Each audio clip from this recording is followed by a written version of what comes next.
పాత ముఖ్యమంత్రి గారిని నాశనం చేసింది కాక కాంగ్రెస్ పార్టీ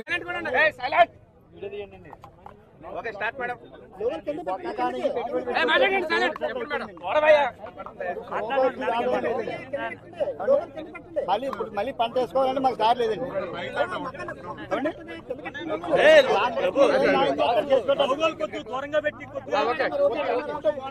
ఈరోజు కాకినాడ జిల్లాలో పెద్దాపురం నియోజకవర్గంలో రైతుల కష్టాలు చూడడానికి వచ్చింది కాంగ్రెస్ పార్టీ. ఇక్కడ ఇటీవల వచ్చిన వర్షాలకి ఏలేరు రిజర్వాయర్ ఎగువన నిండిపోయి గేట్లు ఎత్తేస్తే అంత వరదకి ఉన్న కెనాల్ కెపాసిటీ తట్టుకోలేక సరిపోక సామర్థ్యం సరిపోక గండ్లు పడి మొత్తం రైతుల పొలాల మీదకి వచ్చిన పరిస్థితి ఇక్కడ చూస్తున్నాం. ఒకసారి కెమెరాలకి తిప్పితే ఒకసారి నీళ్లు చూపించండి అమ్మా. పొలాలలో ఉన్న వరద వందల ఎకరాలలో ఈ రైతులే, ఇక్కడ నా చుట్టూ ఉన్న రైతులే వందల ఎకరాలలో నష్టం జరిగింది. దీనికి కారణం ఎవరు అని ఒకసారి ఆలోచన చేస్తే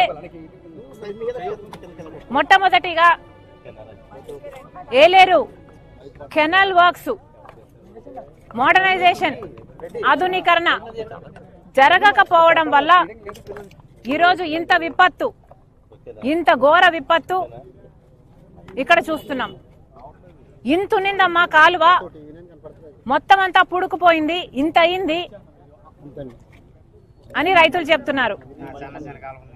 ఎక్కడికెక్కడ గన్లు పడ్డాయి. కెనల్స్ మీద ఎవరే గాని వర్క్స్ చేయలేదు.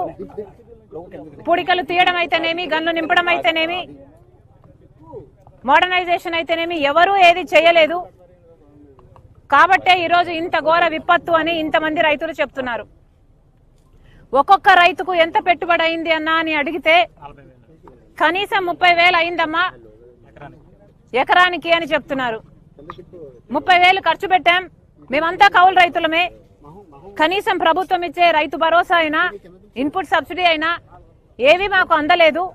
మొత్తం అప్పులు తెచ్చి, అరువు తెచ్చి, కొట్లల్లో మందుల దగ్గర అయితేనేమి, విత్తనాల దగ్గర అయితేనేమి అరువులు తెచ్చుకొని ఈరోజు మేము అప్పు తెచ్చి మరి కనీసం 30,000 రూపాయలు ప్రతి ఎకరాకు పెట్టడం జరిగింది. కనీసం డబ్బులు వస్తే అప్పు తీర్చి కొంచెమైనా కుదుటపడేది, పాత అప్పులైనా తీర్చుకునే వాళ్ళం. కానీ ఈరోజు ఆ పరిస్థితి లేదు. మొత్తం డబ్బు పోయింది. మేమంతా కౌలు రైతులమే. నష్టపరిహారం వచ్చినా రైతుకే వస్తుంది, లేకపోతే రైతు భరోసా వచ్చినా రైతులకే వస్తుంది. కౌలు రైతులకైతే ఏమీ రావటం లేదు అని వీళ్ళు వాపోతున్నారు. వీటన్నిటికీ సమాధానం చెప్పాల్సింది ప్రభుత్వమే. అసలు రాజశేఖర్ రెడ్డి గారు ముఖ్యమంత్రిగా ఉన్న రోజుల్లో ఏలేరు రిజర్వాయర్ కింద ఉన్న కెనాల్స్ ని మోడర్నైజేషన్ చేయాలి, ఆధునీకరణ చేయాలి, దానిని ఎక్స్పాండ్ చేయాలి అని రాజశేఖర్ రెడ్డి గారు దానికోసం ఫండ్స్ శాంక్షన్ చేసి శంకుస్థాపన కూడా చేశారు. రైట్ కెనాల్, లెఫ్ట్ కెనాల్ అని పనులు కూడా మొదలు పెట్టారు. కానీ దురదృష్టవశాత్తు రాజశేఖర్ రెడ్డి గారు వెళ్లిపోయిన తర్వాత వచ్చిన ప్రభుత్వాలు ఒక్కటి కూడా పట్టించుకోలేదు. మన రాష్ట్రం 10 ఏళ్ల అయింది ఏర్పడి. కనీసం రాష్ట్రం ఏర్పడ్డాకైనా ఈ చిన్న రైతుల గురించి, వీళ్ళ గురించి ఆలోచన చేస్తారు అంటే 5 సంవత్సరాలు చంద్రబాబు గారు ముఖ్యమంత్రిగా ఉన్నారు. తర్వాత 5 సంవత్సరాలు జగన్మోహన్ రెడ్డి గారు ముఖ్యమంత్రిగా ఉన్నారు. ఇప్పుడు చంద్రబాబు గారు చెప్తున్న మాట జగన్మోహన్ రెడ్డి గారు కారణం. దీనికి జగన్మోహన్ రెడ్డి గారు మేము కాంట్రాక్ట్ ఇస్తే దాన్ని ఆనర్ చేయలేదు, క్యాన్సిల్ చేశారు. పోనీ ఆయన వేరే పనులు చేశారా అంటే చేయలేదు, కాబట్టే ఈ ముప్పు వచ్చింది అని చంద్రబాబు గారు చెప్తున్నారు. మరి దీని జగన్మోహన్ రెడ్డి గారు ఏం సమాధానం చెప్తారో చెప్పాలి. జగన్మోహన్ రెడ్డి గారిని అడుగుతున్నాం, రాజశేఖర రెడ్డి గారి జలయజ్ఞంలోని ప్రాజెక్టులు ఆయన 54 ప్రాజెక్టులు జలయజ్ఞంలో మొదలు పెడితే 42 ప్రాజెక్టులు ఇంకా మిగిల్చి వెళ్తే ఆ 42 ప్రాజెక్టులని 6 నెలల్లోనే పూర్తి చేస్తానన్నాడు జగన్మోహన్ రెడ్డి గారు. అవి పూర్తి చేయకపోగా ఉన్న ప్రాజెక్టులను కూడా కనీసం మెయింటెనెన్స్ కూడా చేసింది కాదు జగన్మోహన్ రెడ్డి గారి ప్రభుత్వం. ఇక్కడ రైతులు చెప్తున్నారు ఒక్క వర్క్ కూడా జరగలేదు, గత 10 సంవత్సరాలుగా కూడా జరగలేదు. చంద్రబాబు గారు చేయలేదు, జగన్మోహన్ రెడ్డి గారు చేయలేదు. కాలువ సైజు తగ్గిపోయింది, పూడికలు తీయలేదు, మోడర్నైజేషన్ చేయలేదు, కనీసం గేట్స్ మెయింటెనెన్స్ కూడా చేయలేదు. జగన్మోహన్ రెడ్డి గారి హయాంలో అన్నమయ్య గేటు తేలిపోతుండడం చూసాం.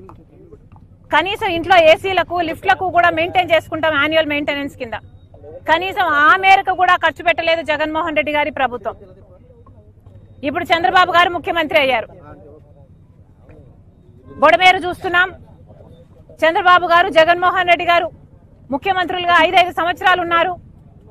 కానీ బొడమేరు కారణంగా ఈరోజు విజయవాడ అంతా వరదైపోయింది. కారణం ఎవరా అని చూస్తే ఎన్క్రోచ్మెంట్స్ ని క్లియర్ చేయనందుకు ఈరోజు బుడమేరు ట్రాజడీని చూస్తున్నాం. మరి వీటన్నిటికీ కారణం ఎవరు? అధికారంలో ఉన్న పాలకులు. రాజశేఖర రెడ్డి గారు శంకుస్థాపన చేస్తే ఏలేరు రిజర్వాయర్ కి కనీసం అది కూడా పూర్తి చేసే సామర్థ్యం లేకపోయింది తర్వాత వచ్చిన ముఖ్యమంత్రులకి. మరి వీళ్ళని ఏమనాలి? ఎందుకు వీళ్ళని ఎన్నుకోవాలి? మళ్ళీ చెప్తున్నాం, ఇప్పటికైనా మేలుకోండి. చేయాల్సిన పనులు మీరు చేస్తే రైతులకు ఇంత ఇబ్బందులు రావు. ఇది ఏ మాత్రం రిపేర్ వర్క్స్ చేస్తున్నా, దీన్ని మెయింటైన్ చేస్తున్నా ఈ రోజు రైతులకు ఇంత కష్టం వచ్చుండేది కాదు. మళ్ళీ చెప్తున్నాం, చంద్రబాబు గారే చెప్తున్నారు 6 లక్షల రైతులు 6 లక్షల ఎకరాలలో పంట నష్టం జరిగింది అని. ప్రతి రైతు కనీసం 30,000 రూపాయలు ఖర్చు పెట్టానని చెప్తున్నాడు. నిన్న చంద్రబాబు గారు వచ్చారు, ఇదే జిల్లాకు వచ్చారు, 10,000 రూపాయలు ఇస్తామని చెప్పారు. కానీ చంద్రబాబు గారు 10,000 రూపాయలు సరిపోదంటున్నారు రైతులు. కనీసం 25,000 25,000 ఇయ్యకపోతే మేము కనీసం అప్పులు కూడా తీర్చుకునే పరిస్థితిలో లేము అని చెప్తున్నారు. గత ప్రభుత్వం జగన్మోహన్ రెడ్డి గారు 4,000 కోట్ల రూపాయలు ప్రతి సంవత్సరం రైతుల పంట నష్టపరిహారం కోసం పక్కన పెడతామని చెప్పి రైతుల్ని మోసం చేశారు. మీరు మళ్ళీ అదే చేయకండి. రైతుల్ని ఆదుకుంటామని చెప్పారు, 10,000 ఇస్తామని చెప్పారు. దయచేసి దాన్ని 25,000 చేయకపోతే ఈ కౌలు రైతులు ఖర్చు పెట్టుకున్న రైతులకి ఇవ్వకపోతే వీళ్ళు కోలుకోవడం అసాధ్యం. మళ్ళీ చెప్తున్నాం, చంద్రబాబు గారికి కనీసం 6 లక్షల ఎకరాలలో పంట నష్టం అని మీరే చెప్తున్నారు. ప్రతి ఎకరాకి కనీసం 20,000 25,000 చంద్రబాబు గారు వెంటనే రైతు కౌలు రైతు ఏ రైతు అయితే ఖర్చు పెట్టుకున్నాడో ఆ రైతు చేతికి ముట్టేటట్టు యంత్రాంగం చూడాలని చంద్రబాబు గారిని డిమాండ్ చేస్తుంది కాంగ్రెస్ పార్టీ. రాష్ట్రంలో కాంగ్రెస్ పార్టీ వెంటనే ఏలేరు కెనాల్ వర్క్స్ కూడా మొదలు పెట్టాలి. ఎలాగైతే బొడమేరు మీద పనులు జరగాల్సిన అవసరం ఉందో ఇట్లా ఏలేరు అయితేనేమి ఇంకా మిగతా పనులు ఎన్నో ఉన్నాయి, ఎన్నో ప్రాజెక్టులు, ఎన్నో కెనాల్ వర్క్స్, అన్నిటి మీద అవగాహన తెచ్చుకొని వెంటనే పనులు మొదలు పెట్టాలని కూడా కాంగ్రెస్ పార్టీ డిమాండ్ చేస్తుంది. వరద ముంపు ప్రాంతాల్లో మీరు విజయవాడలో మీరు పర్యటించారు. బాధితుల యొక్క కష్టాలను మీరు ప్రభుత్వం దృష్టికి తీసుకెళ్ళడంలో విఫలమయ్యారు. అలాగే మీరు ఎన్డీఏ ప్రభుత్వం కూడా ఏం చేస్తుందని అంటారు. మీరు నేషనల్ పార్టీకి, కాంగ్రెస్ మీరు ఆంధ్రప్రదేశ్ మీరు పీసీసీగా మీరు వ్యవహరిస్తున్నారు. కాంగ్రెస్ పార్టీ నుంచి మీరు వరద బాధితులు మీరు ఏం సహాయం చేయబోతుంది కాంగ్రెస్ పార్టీ నుంచి? అమ్మా, కాంగ్రెస్ పార్టీ అధికారంలో లేదు మేము ఏదైనా చేయడానికి. మీరు దయచేసి వెనక్కి వెళ్ళి చూడండి. గత 3 రోజులు అయితేనేమి, పోయిన లాస్ట్ వీక్ అయితేనేమి, అంతకు ముందు వారం అయితేనేమి కాంగ్రెస్ పార్టీ నిలబడింది. కాంగ్రెస్ పార్టీ ప్రజల దగ్గరికి వెళ్లడం జరిగింది. మాకు చేతనైన సహాయం చేయడమే కాకుండా ఎన్డీఏని ప్రశ్నించడము, చంద్రబాబు గారు నిలదీయడము కాంగ్రెస్ పార్టీ తప్పకుండా చేసిన విషయము మళ్ళీ గుర్తు చేస్తున్నాం.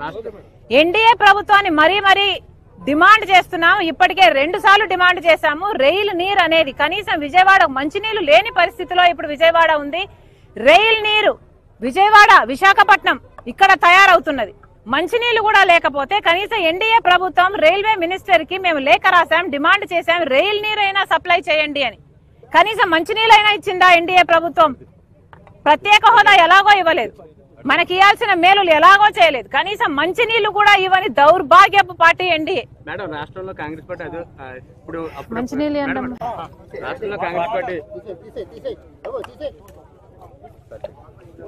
కాంగ్రెస్ పార్టీ అంతంత మాత్రం ఉంది. అలాంటిది మీరు జగన్మోహన్ రెడ్డి గత 5 సంవత్సరాలు పరిపాలన చేశాడు, 1,00,000 కోట్లు మింగారు పదే అంటున్నారు. కనీసం అతను పరామర్శ కూడా రావట్లేదు. మీరు పార్టీలో ఉండి కాంగ్రెస్ పార్టీ ఉండి వచ్చి పరామర్శిస్తారు. కనీసం అతను రావాలి 11 మంది ఎమ్మెల్యేలను గెలుచుకున్న పార్టీ. చాలా మంది మాట్లాడి ఇప్పుడు అవును, అధికారం ఉంటే ఒకలాగా, అధికారం లేకపోతే ఒకలాగా.